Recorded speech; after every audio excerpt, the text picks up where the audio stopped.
عامل کانپوری کی شخصیت کا نام ہے. ان کے بغل میں ہمارے خوشی بھائی بیٹھے ہیں. بڑی خوشی ہے کہ وہ بھی تشریف لائے ہیں. حضرت کے بالکل دست و بازو ہیں وہ. سبحان اللہ.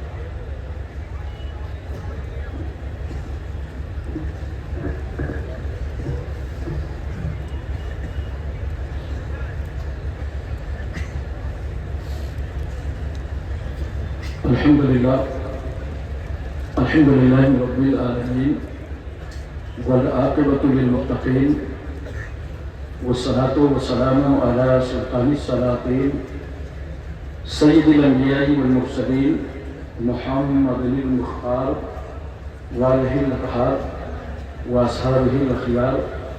أما بعد فأعوذ بالله من الشيطان الرجيم. بسم الله الرحمن الرحيم. إن الدين عند الله الإسلام.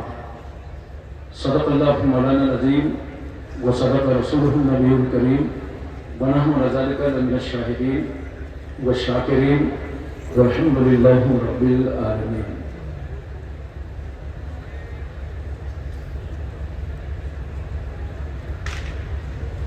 منبر نور پہ جلوہدار سادات کرام، علماء اہل سنت، ائمہ مساجد، اساتذہ مدارس، بزرگوں اور نوجوان ساتھیوں، عزیز بچوں، فیضان حافظ ملت سے مالا مال ہونے والوں، السلام علیکم ورحمۃ اللہ وبرکاتہ. وعلیکم السلام ورحمۃ اللہ وبرکاتہ. بارگاہ رسالت مآب صلی اللہ علیہ وسلم میں ہدیہ درود پیش کر رہے ہیں. اللہم صلی علی اللہم صلی علی سیدنا مولانا محمد وعلی آل سیدنا مولانا محمد وعلی وسلم. صلاۃ و سلام علیک یا رسول اللہ. ایک بار اور محبت سے صلی اللہ علیہ وسلم. صلاۃ و سلام علیک یا رسول اللہ. ایک بات پوری توجہ مدینہ طیبہ میں اور محبت سے نبی اور آل نبی کی بارگاہ میں صلی اللہ علیہ وسلم. صلاۃ و سلام علیک یا رسول اللہ. بعد نماز عشاء سے لے کر اب تک آپ نے علماء کرام کے بیانات، شورا اسلام سے نورانی کلمات سماعت فرمائے ہیں. تھوڑی دیر کے لیے میں بھی حاضر خدمت ہوں، لیکن آپ کو سب سے پہلے بتا دوں تقریباً 2 بجنے والے ہیں. دستار بندی کا مرحلہ بالکل قریب ہے. اب آپ لوگ بالکل بیدار ہو جائیے، ورنہ ایک بات یاد رکھیے گا، آپ کی فکر اور آپ کا ذہن چاہے جیسا ہو، الحمدللہ میں آج بہت موڈ میں ہوں. سبحان اللہ سبحان اللہ. ذرا ہاتھ اٹھا کے سبحان اللہ کہیے. سبحان اللہ. اور جو موڈ کبھی کبھی بنتا ہے وہ ابھی ابھی بن گیا. کیا کہنے. سبحان اللہ. 4 مصرے حاضر ہے، سماعت فرمائے. فولاد کا دل، پتھر کا جگر، سب پارا پارا ہوتا ہے. اولاد کا دل، فولاد کا دل، پتھر کا جگر، سب پارا پارا ہوتا ہے. جب نام علی کا لیتے ہیں میدان ہمارا ہوتا ہے. سبحان اللہ. سبحان اللہ. سبحان اللہ. سبحان اللہ. جب نام علی کا لیتے ہیں میدان ہمارا ہوتا ہے. مہنگائی کا رونا وہ روئیں جنہوں نے جتایا ہے. مہنگائی کا رونا وہ روئیں بازار ہے جن کی آنکھوں میں. مہنگائی کا رونا وہ روئیں بازار ہے جن کی آنکھوں میں. اپنا تو حسین اعظم کے ٹکڑوں پہ گزارا ہوتا ہے. سبحان اللہ. سبحان اللہ. سبحان اللہ. سبحان اللہ سبحان اللہ. 4 مصرے حسین ہندوستان کا سچا وفادار میں ہی ہوں. بے شک.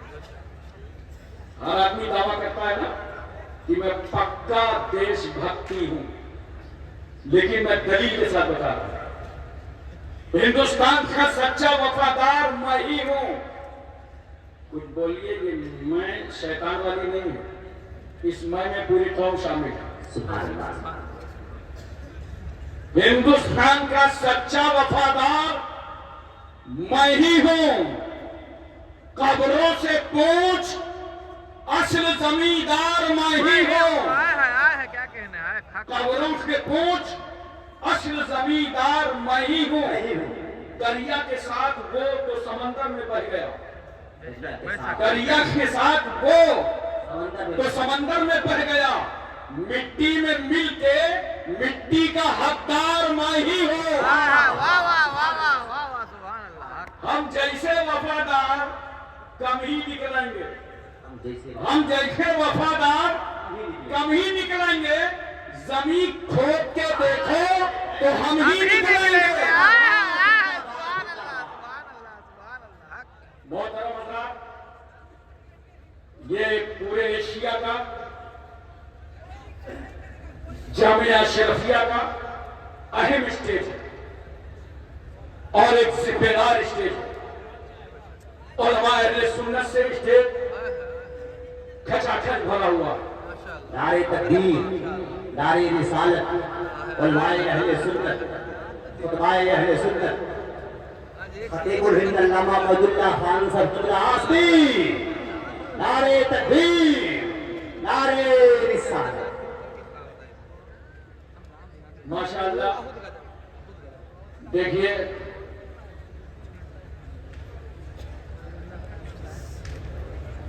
ہمارے ملک میں جنہوں نے خطابت کو ایک لب و لہجہ دیا ہے وہ خطیب الہند مقرر شولہوار، جن کا خطاب پارلیمنٹ کے ایوان، ہندوستان کے میدان دونوں میں ہوتا۔ وہ ذات گرامی حضرت علامہ الحاج عبید اللہ خان اعظمی تشریف لا چکے ہیں۔ اپنی نقاہت، کمزوری اور اس کے باوجود اشرفیہ کا اتنا خیال سبحان اللہ اور اشرفیہ کی محبت میں وہ حاضر خدمت ہیں، تشریف فرما ہیں۔ ادھر 2-4 مہینے سے شدید بیمار تھے، پورے ملک میں دعائیں ہوئی۔ ہو سکتا ہے اتنے بڑے مجمع میں کوئی اللہ کا پسندیدہ بندہ ہو، آپ بھی دعا کر دیجئے اللہ تعالیٰ علامہ عبید اللہ اعظمی کو صحت و سلامتی عطا فرمائے۔ آمین آمین ہمارے سامنے آپ جن کے چہرے کی زیارت فرما رہے ہیں شہزادہ حضور حافظ ملت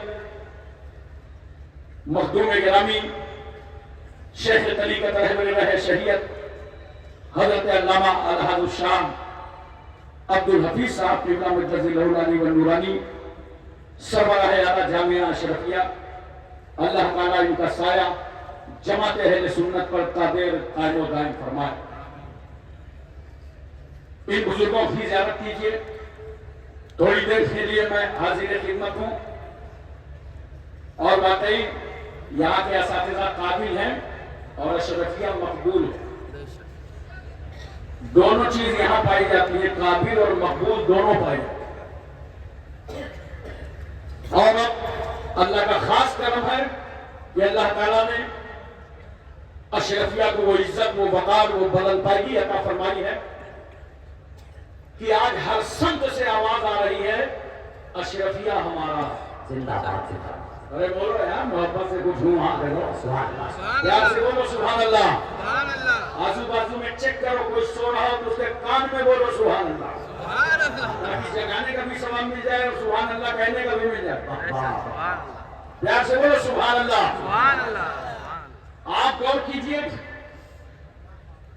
اشرفیہ کا آج وہ مقام ہو چکا ہے کہ الحمدللہ کہ چوچھا مقدسہ کہتا ہے اشرفیہ ہے ہمارا، سبحان اللہ سبحان اللہ سبحان بریلی کہتا ہے اشرفیہ ہے ہمارا، اللہ بیلگرام میں آپ کے سامنے کہا اشرفیہ ہے ہمارا، واہ واہ واہ، مہریرا نے کہا اشرفیہ ہے ہمارا، اور ہر سمت سے آواز آ رہی ہے اشرفیہ ہے ہمارا۔ زندہ باد، زندہ باد۔ سبحان اللہ سبحان اللہ حضرات، میں تو پھر آ گیا 2 سال کے بعد۔ یہ اتنے احسانات ہیں اشرفیہ کے میرے اوپر، ان کے اساتذہ کے 1 سال گیپ ہو گیا ہے جی۔ میرے بیٹے کی عالی فاضل کی دستار تھی محمد قاسم اشرفی کی، اور اس سال الحمدللہ ان اساتذہ نے میرے بیٹے کو مفتی بنا دیا. میرے پیار سے بولو یار سبحان اللہ. میں اس کے لیے اساتذہ کرام کا شکریہ ادا کرتا ہوں اور آپ سے اپیل کرتا ہوں. ہمارے ہاں جامعہ اشرف المدارس دردیانہ کانپور میں جن بچوں کی ہم لیاقت اچھی دیکھتے ہیں کہ آگے چل کر کچھ رہبر و رہنما بن سکتے ہیں, عالم فاضل مفتی بن سکتے ہیں, تو ان کو بھی ہم رجوع کر دیتے ہیں. جاؤ اب زندگی کا بقیہ حصہ جو طالب علمی کا ہے اسے جامعہ اشرفیہ میں گزارو جائے. تو محترم سامعین کرام, اتنا بڑا مجمع ہے, جو حالات ہیں ملک کے سب جانتے ہیں اچھی طریقے سے, سب واقف ہیں. لیکن اس وقت آپ خصوص سے ایک پیغام لے کے جائیں کہ ہمیں کتنے صبر, ضبط اور حکمت کی ضرورت ہے. ہم کتنے صبر کے ساتھ کام کریں اور کتنی حکمتوں کے ساتھ کام کریں, یہ پورے ملک کو ضرورت ہے. مسلمانوں یہ مبارک پور سے پیغام لے کر کے جاؤ. میں تقریر کر رہا تھا نجیب آباد میں, اخباری نمائندے آ گئے اور کہنے لگے ہاشم کانپوری ایک بات بتائیے, آج لوگ اسلام کے خلاف بکواس کیوں کر رہے ہیں؟ جس کو دیکھو اسلام کے خلاف بول رہا ہے. میں نے کہا ہاں بھائی, جسے نیتا بننے کا شوق ہوتا ہے ایک کلپ اسلام کے خلاف بناتا ہے, صبح سے نیتا جی بن جاتا ہے. پہلے ہمارے بزرگ بتاتے تھے کہ نیکی کر دریا میں ڈال, اب مسئلہ سوشل میڈیا کا ہے, کہتے ہیں خرافات کر اور سوشل میڈیا میں ڈال. اب یہ چل رہا ہے. لیکن میں نے کہا سنو, اس کا جواب دینے کے لیے میں تم کو ہندوستان میں نہیں رکھوں گا. چلو میں شہر مکہ لیے چلتا ہوں. میرا پیغمبر فاران کی چوٹی سے اعلان کرتا ہے پورے مکے کے سماج کو, یا ایھا الناس قولوا لا الہ الا اللہ تفلحوا, اے لوگوں اللہ کو ایک مانو تم سب کامیاب ہو جاؤ گے. یہ اعلان کرنا تھا, جنگ کے لاٹے پڑ گئے, گھر سے نکلنا مشکل ہو گیا, متمول سردار قتل کا بیڑا اٹھانے لگے, نبی کے خلاف تحریکیں چلنے لگی, آندولن چھیڑ دیا گیا, راہوں کو تنگ کیا گیا, پتھر مارے گئے, گالیاں دی گئیں, مجنون پاگل کہا گیا, رسول اللہ کے خلاف آندولن چھیڑ دیا گیا, نبی کے جسم مبارک پہ اجڑی ڈال دی گئی. 3 سال تک کے لیے خاندان بنو ہاشم کا سماجی بائیکاٹ کر دیا گیا, اور میرا پیغمبر اپنے ماننے والوں کو لے کر اس گھاٹی کے اندر چلا گیا. یہ 3 سال کی مدت معمولی نہیں ہوتی. اللہ کا رسول اس گھاٹی کے اندر جب کھانے پینے کا سامان ختم ہو گیا, پتے کھائے جا رہے تھے, کس طریقے سے پیٹ پر پتھر بندھے تھے, میرا پیغمبر کہتا ہے جاؤ صحابہ باہر دیکھ لو, بازار میں کوئی سامان ہو تو خرید لاؤ کھانے کا. دشمنی کی انتہا اتنی ہو گئی کہ مارکیٹ میں گلے کا ریٹ بڑھا کے دشمنوں نے خرید ڈالا تھا. صحابہ واپس آئے, کہا یا رسول اللہ وہاں تو کھانے پینے کے لیے کچھ سامان نہیں ہے, بچوں کے آنکھوں میں گڈھے پڑ گئے ہیں, ہونٹوں میں پپڑیاں بھی ہیں. تمام ساتھی بے چین و بے قرار. آگے کہتے ہیں یا رسول اللہ مارکیٹ میں کچھ نہیں ہے. میرے پیغمبر فرماتے ہیں ایک بات بتاؤ میرے صحابہ, اب تمہارا کیا ارادہ ہے, کیا رائے ہے, کیا خیال ہے؟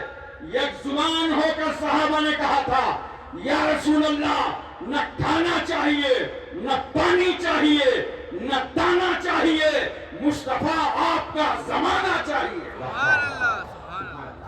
یا رسول اللہ ہم سب چھوڑ سکتے ہیں, دامن رسول نہیں چھوڑ سکتے. میں ایک بات اور آپ سے پوچھنا چاہتا ہوں, محبت کے ساتھ بتاؤ, طائف میں نبی کریم صلی اللہ علیہ وسلم پر پتھر مارے گئے. مسلمانوں میں تمہیں سبق دینے کے لیے آیا ہوں.